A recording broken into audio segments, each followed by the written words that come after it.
The knock came just after sundown, three measured raps that sounded less like a request and more like a verdict. Thomas Whitmore set his cup down and opened the door on the creak of a hinge he hadn't oiled in years. Six women filled the threshold, shoulders squared against the cooling wind faces traced with stark white clay in patterns that caught the lamplight like lightning scars. "We choose you," said the tallest of them, her voice steady enough to still the night insects. "All of us. Today." For a breath, the old rancher forgot every word he knew.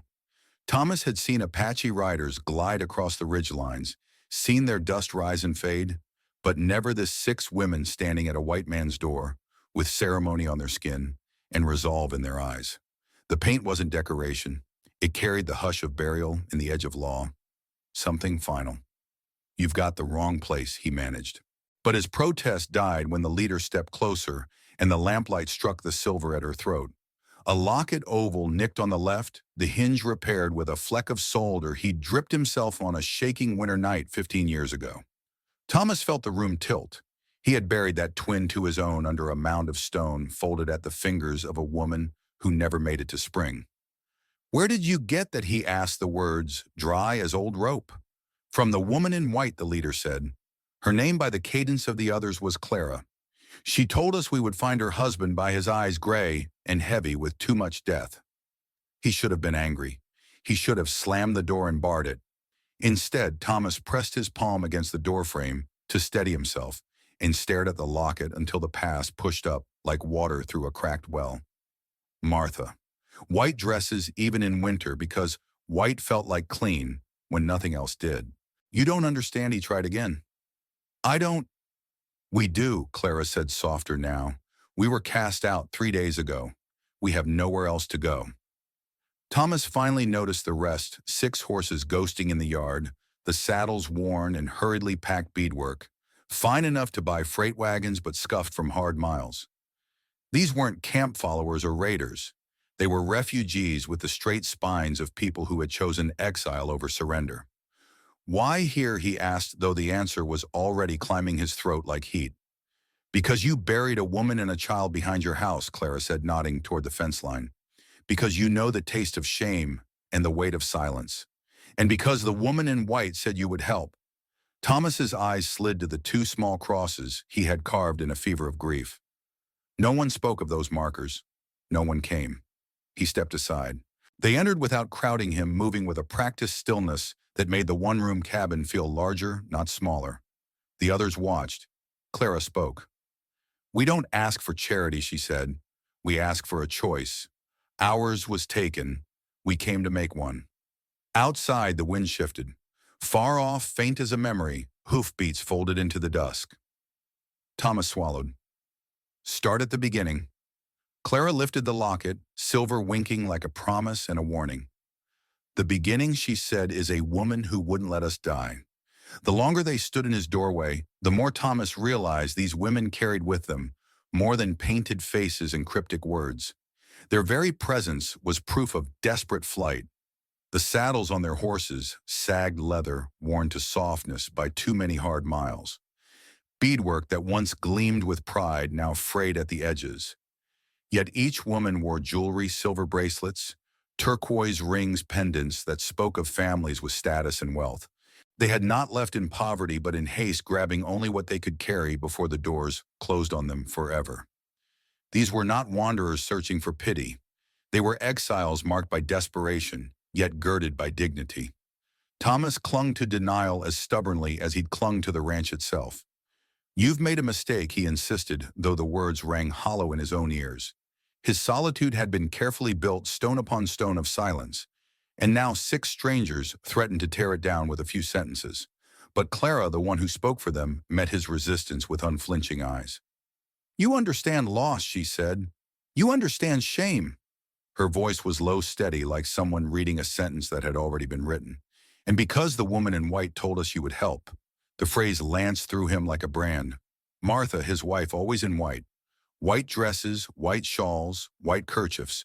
Even when fever burned her skin, she clung to white as though it could make her clean again. Thomas felt his hands curl into fists. He wanted to tell them to stop speaking her memory aloud like it was theirs to wield. But the proof they carried was not just in words, it was in objects no one else could have known. From a leather pouch, Clara drew out something small. At first, Thomas thought it was a toy plucked from some child's hands along their travels. But then his breath froze. It was a horse no longer than his thumb, whittled smooth with the marks of his own knife strokes. A horse he had carved in the sleepless nights when Martha was still with child, dreaming of the little hands that might hold it.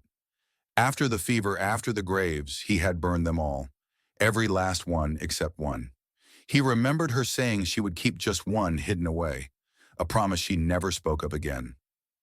She kept it, Clara said softly, in a tin box beneath the boards.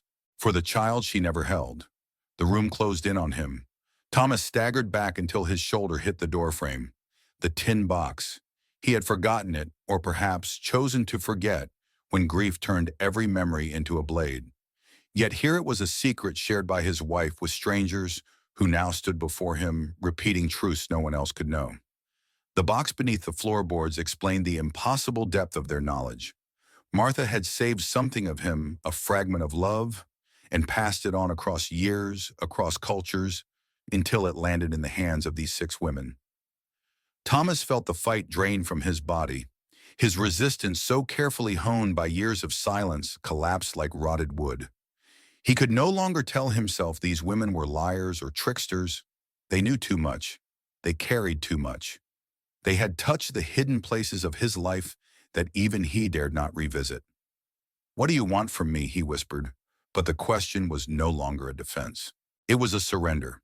Clara held the horse gently, reverently. "Protection," she said. "Nothing more, nothing less." And in that moment, Thomas realized the past had followed him home, not to condemn him, but to demand that he live again. The longer Thomas listened, the more the truth settled like a stone in his gut. These 6 women were not here by choice nor by whim. They had been promised to men they did not choose, some old, some cruel, all seeking wives as property rather than partners. Bruises still lingered on one girl's face, the fading evidence of what awaited them if they returned. Their exile had not been a punishment they feared. It had been a salvation they seized. Better to wear the white clay of the dead, cast out forever, than to live in bondage. Clara's voice, steady though laced with exhaustion, laid out the desperate logic. If we return unmarried, they will drag us back. They will force us to bend to duty and obedience. But if we are your wives under territorial law, they cannot touch us without igniting war between peoples. The irony struck Thomas like a cruel joke. Laws written to protect white settlers from raids would now protect these Apache women from their own kin. It was a loophole they clung to like a lifeline, and they were asking him no, demanding him to hold the other end of the rope. "Why me?" he asked again, though the answer was plain. They needed a name, a shield carved in paper and law, something their families dared not violate. His life, his solitude, his very reputation had made him the perfect candidate. He was a man with nothing left to lose, and nothing anyone else wanted except apparently them.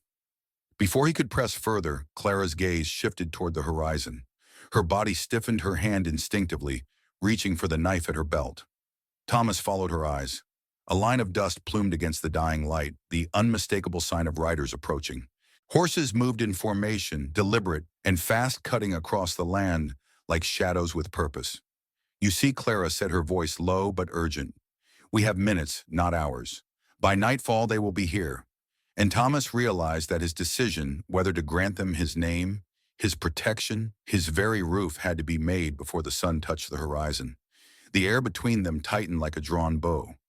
Clara stepped forward, the white clay on her face catching the last light, and laid out what no one wanted to say aloud. This was the moment of truth. If Thomas refused, they would be taken back, dragged by force to marriages they had rejected, beaten into obedience or worse. If he denied them sanctuary, they would have no choice but to fight on his land. They would die as they had chosen, to live free or not at all. Her voice was steady but blunt. "We will not go back," she said. "If you refuse, we stay and fight. We die on your ground. If you accept, we are your wives in the eyes of the law. We are untouchable by those men who would claim us." The ultimatum landed like a stone. There was no time for debate, no room for moralizing. The riders were coming. The law and custom that might protect them required a name to attach to their claim. Clara spelled out the clock, 20 minutes, maybe 30. "That's all." She pointed at the horizon where dust plumes rose and melted into the sky. Thomas watched the slow bloom of motion riders setting their course, their intent obvious from the way the dust cut the air. There was no doubt the window for ceremony for words spoken and witnessed was closing as fast as the sun. The women had thought it through. They offered not dependency but a plan. They would not clutter his cabin or demand comforts. They would build their own shelters, raise the hands to shape his land into something livable for all of them. They knew work field garden crafts and promised to shoulder labor and responsibility as equals within their household. All they asked in return was a name and the shield it brought: Thomas Whitmore, husband by declaration, protector by reputation. It was a bargain born of desperation and calculated courage. Accepting would be a radical reordering of Thomas's solitude. Refusing could mean blood spilled on his doorstep. In the hush before the dust reached them, he felt the choice compress into a single irreversible breath. The women did not flinch under Thomas's gaze. When he demanded the truth of the silver locket, Clara's hand rose instinctively to protect it, her dark eyes unwavering. It came from a woman who called herself Swift River, she said. She was old, her voice carried the rhythm of your people, yet it sounded strangely like a white woman's tongue. She gave us this and told us to find the gray-eyed man who carved wooden horses. The name struck Thomas like a hammer blow. Swift River. His breath caught as memory surged. Martha, whispering that Apache name once in a fevered haze, her body weakened after yet another stillbirth. A medicine woman had been there, then kneeling at Martha's side when the white doctor would not come. Martha had clung to her hand, calling her Swift River, believing she carried the wisdom of both worlds. Thomas had nearly forgotten bearing the memory as he buried his wife. Now the name returned with devastating clarity. His wife had trusted this woman. Perhaps she had confessed her dreams of another life, her grief at the children. She lost her fear of leaving Thomas alone. The realization hollowed him out. These strangers weren't just reaching for protection, they were carrying Martha's memory like a torch into his lonely present. The weight of it was unbearable. All those mornings he had stood at her grave, believing he was the only one keeping vigil, when all along someone else, Swift River, had been tending to her memory, carrying her story forward. And now through these 6 women, that story had come back to him, binding 2 worlds together with a single chain of silver. But time offered no mercy. The sound of hooves broke through his thoughts, closer now, pounding the hard earth with relentless certainty. The riders were nearly upon them. The truth of the locket, the revelations of Swift River, the memories of Martha's last breath, all of it condensed into a single urgent moment. Thomas knew then that the decision before him was not only about 6 exiled women. It was about honoring the promise he had once whispered to Martha's still body, that her suffering would not be in vain. And with the riders closing in, he realized he had only seconds left to prove it. The riders were nearly upon them, their shouts carrying across the hardpan. Dust plumed like smoke from a fast-approaching fire. Thomas knew there was no time left for reflection, no time for grief or doubt. Only action. Clara's voice was steady despite the fear etched into her features. Territorial law allows for declaration marriages in emergencies. No preacher is needed. No papers, just spoken vows witnessed by those present. We can record it later. Her words landed with the weight of inevitability. Thomas looked from one woman to the next, the silver locket glinting on Clara's throat, the white clay marks on their faces, catching the last of the afternoon sun. They had staked their lives on this fragile legal thread. If he spoke the words, they would be protected. If he didn't, they would be dragged away before nightfall. For a moment, silence stretched between them, heavy with the echo of hooves. Then Thomas squared his shoulders and stepped forward. He raised his voice so that not only the women, but also the riders in the distance might hear. I, Thomas Whitmore, he said firmly, each word pulled from deep in his chest, take you as my wives under territorial law. He turned his eyes to Clara first, then to the others as he called their names. Clara, Na, Cassina, Shania, Tala, Winona. His voice did not falter. To protect you, to provide for you, and to stand with you against all who would do you harm. The 6 women stood tall backs, straight, their faces luminous with resolve. They answered as one, their voices carrying across the yard like a single note struck on iron. We accept your protection, and we give ours in return. The vow echoed in the air, binding them in a union both fragile and unbreakable. Behind them, Martha's grave stood silent, witness the wooden crosses bathed in fading light. Thomas felt a strange surge in his chest, not joy, not yet, but something that felt like purpose returning after too many years of emptiness. The riders were close now, close enough that he could see their painted faces and the rifles in their hands. But for the first time in years, Thomas did not feel alone. He had spoken the vow. They had answered. Whatever came next, they would face it together, not as fugitives or exiles, but as a family recognized under the law. And that he realized was a shield stronger than fear. The sun bled low across the horizon when the riders thundered up to the fence line, rifles glinting in the last light of day. Their leader, a young Apache warrior with war paint streaked across his cheeks, pulled hard on the reins and leveled his weapon. His voice rang out sharp in accented English: "White man, you harbor our women. Return them now or face justice." The words hung in the air like a death sentence. Behind Thomas, the 6 women stiffened, but none moved. Their clay-marked faces betrayed neither fear nor hesitation. Thomas stepped forward, planting his boots into the dust just beyond the fence. His rifle rested at his side, but his voice carried the steady force of a man unwilling to bend. "These women are my wives under territorial law," he declared. "They are under my protection now." The young warrior's eyes narrowed, fury burning bright. His men shifted in their saddles, hands twitching toward triggers. It seemed certain the next sound would be gunfire. Then, as the fading sunlight struck Clara's throat, the silver locket flashed. The warrior froze, his gaze fixed on the pendant, and the fire in his expression flickered into something else entirely. Recognition, then reverence. Slowly he lowered his rifle. "That belongs to Swift River," he said in a hushed voice, almost to himself. "She was medicine woman to our people. She died 3 winters ago." Clara's hand rose protectively to the locket, her voice soft but firm. "She gave it to us, said it would guide us to the man who would protect us."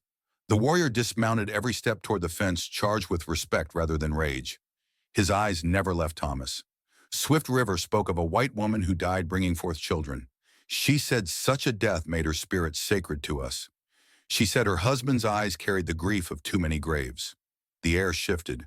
The threat of violence dissolved into a strange, fragile recognition. What had been a standoff of rifles and fury was now something else entirely, a moment of sacred connection.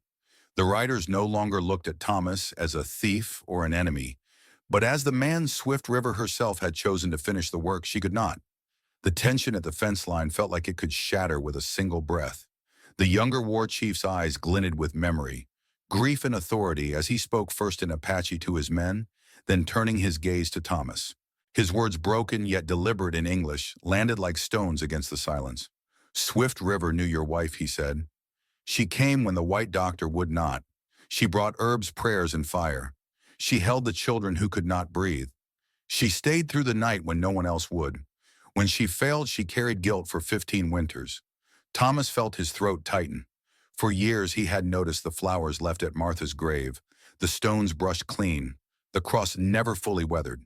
He had told himself it was the wind, or perhaps some passing settler. But now the truth struck like lightning. Swift River had been there, mourning Martha as fiercely as he had tending the grave he thought he alone remembered. But peace remained far away. One of the older warriors, his cheek carved with deep scars, barked sharp words in Apache. His voice carried fury and tradition, claiming the women belonged to their families, not to promises of a dead healer or to a gray-eyed rancher. His rifle twitched higher. To him, the law of their blood mattered more than mercy. The young war chief, Swift River's grandson, stood straighter, his jaw clenched. He argued back in Apache, his tone firm, but shaken by the weight of defying his uncle. The warriors behind them shifted uneasily, torn between the command of heritage and the echo of Swift River's wisdom. The air bristled with the threat of violence, horses stamping nervously, saddles creaking with each small movement. That was when Thomas moved. He stepped beyond the safety of his porch, past the line of dust his boots had worn into the dirt over 15 years of solitude. He placed himself directly between the rifles and the 6 women whose painted faces glowed pale in the last light of day. His voice did not waver. "Then your uncle will have to kill me first," he said, each word ringing like iron on an anvil. "These women asked for my protection. I gave my word. If you want them, you'll have to shoot through me. The declaration rippled across the yard stronger than the arguments of either side. For the first time since Martha's death, Thomas felt whole again. Not a broken man, but the man she had loved. His vow reached beyond the 6 exiled women. It was a promise to Martha's memory, to Swift River's legacy, and to himself that his life would no longer be wasted in silence and grief.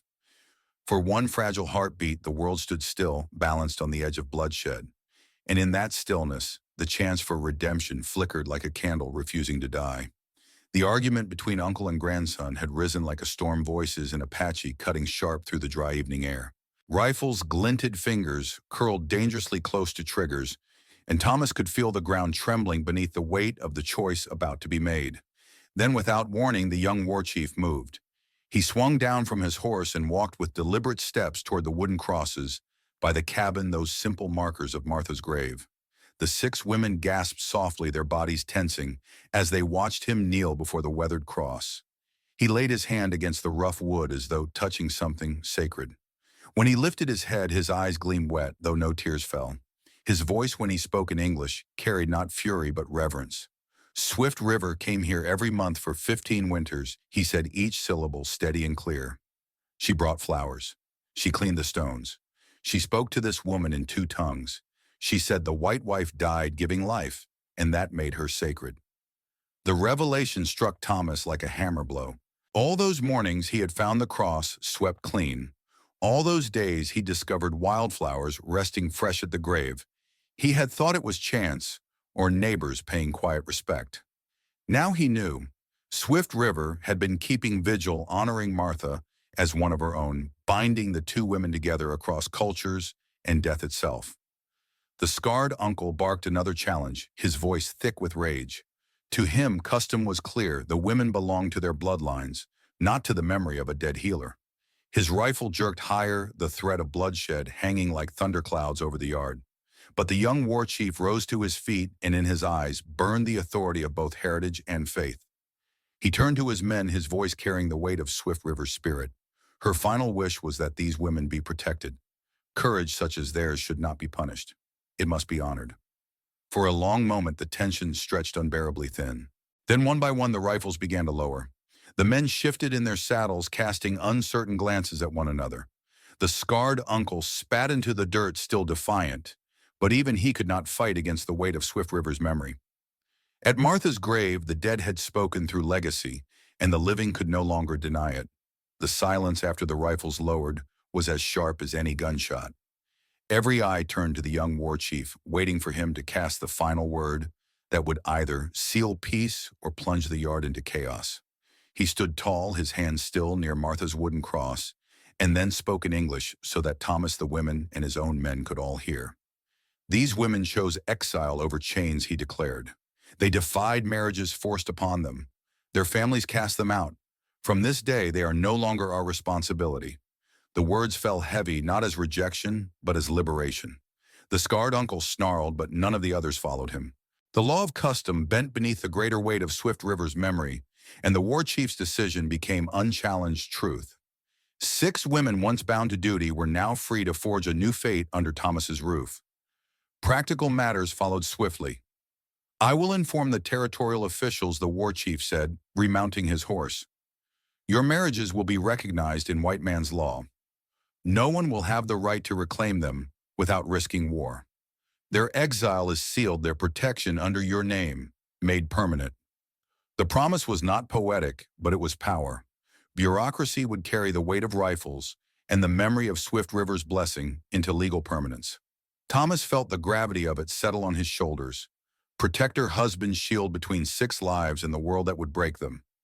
Before departing, the young war chief cast one last look at Martha's grave. His voice softened, carrying a benediction that seemed meant for both Thomas and the woman buried beneath the cross. Swift River said your wife's spirit was restless because you were alone. She said her husband would die slowly without purpose. Now you are no longer alone. Now both the living and the dead may rest easier. The words reached Thomas like a quiet absolution. For the first time in 15 years, he did not feel like a man standing in a graveyard of failure. He stood instead in the doorway of possibility with 6 women beside him and the blessing of the dead carrying him forward. The dust of the departing riders had barely settled when the new reality began to press down on the small ranch. 6 women, their horses, and all their belongings stood in the yard of a cabin built for one. Silence gave way to practical voices, sharp with purpose. "We cannot all live in there," Clara said evenly, nodding toward the modest house that had sheltered Thomas in his solitude. "Additional shelter will be needed before winter." Thomas felt the ground tilt again, not with fear this time, but with awe. He had expected tears or hesitation, but these women moved as though survival was a skill as natural as breathing. Within minutes, they were evaluating lumber stacked in the barn, checking tools dulled from years of disuse, and inspecting the garden rows that had grown tired under one man's neglect. Naeli and Winona knelt in the dirt, running their hands through the soil as if it were a ledger they alone could read. "This ground is good," Winona judged, "but your planting is weak. We will show you better ways." Cassina, quick-eyed and practical, walked through the corral with Shania tallying the thin herd. She pointed to Thomas's old bull, shaking her head. "Too old. He cannot service the herd. You need new breeding stock." Thomas laughed before he realized it, the sound startling even himself. "You've been here 3 hours," he said, "and you've already rebuilt my ranch." "That is what wives do," Clara replied simply. "We make life better, not just easier." The word wives still caught in his chest like a swallowed stone. Yet as the afternoon wore on, he began to see the shape of something impossible becoming ordinary. Tala, the quietest, organized the division of chores with gentle efficiency. Some gathered firewood, others repaired tools. Horses were unsaddled, gear unpacked, and by sundown the yard no longer looked like a stranger's invasion, but like a household expanding into its skin. When night fell, they gathered around the fire pit. The women had rebuilt it with creek stones, and from his meager stores they had coaxed a meal that smelled far richer than anything he had cooked in years. They ate together, their voices mingling in English, in Apache laughter, breaking the tension that had ruled the day. At last Thomas spoke the question that had haunted him since the vows. "How does this work? 6 wives, 1 husband?" "I don't understand the rules." The women exchanged glances, then Naeli answered. "We are not 6 women competing for one man. We are one family each with different strengths. Some will bear children if they choose. Others will provide in other ways. We share the burdens, we share the duties, and in sharing, we survive." "Apache women have always understood," Clara added, her gaze steady across the firelight, "that competition weakens a family. Cooperation makes it strong." Thomas studied their faces in the shifting glow. Clara's natural leadership, Tala's quiet wisdom, Shania's gentleness, Winona's quick wit, Cassina's hard practicality, Naeli's fierce independence. Each different, each powerful. Together they formed something he had not felt in decades, a real family. "What about love?" he asked quietly. The question rose before he could stop it. For a moment only the fire crackled. Then Clara spoke again, her voice softened by honesty. "Love takes many forms. Do not expect it to look the same from each of us. We offer you respect, partnership, the chance to build something that matters. For a man who has grieved alone 15 years perhaps, that is enough to begin." Thomas looked into the fire, and for the first time since Martha's death, he felt warmth not as memory, but as possibility. Around him sat 6 women who had chosen him not for wealth or power, but for the promise of shared survival.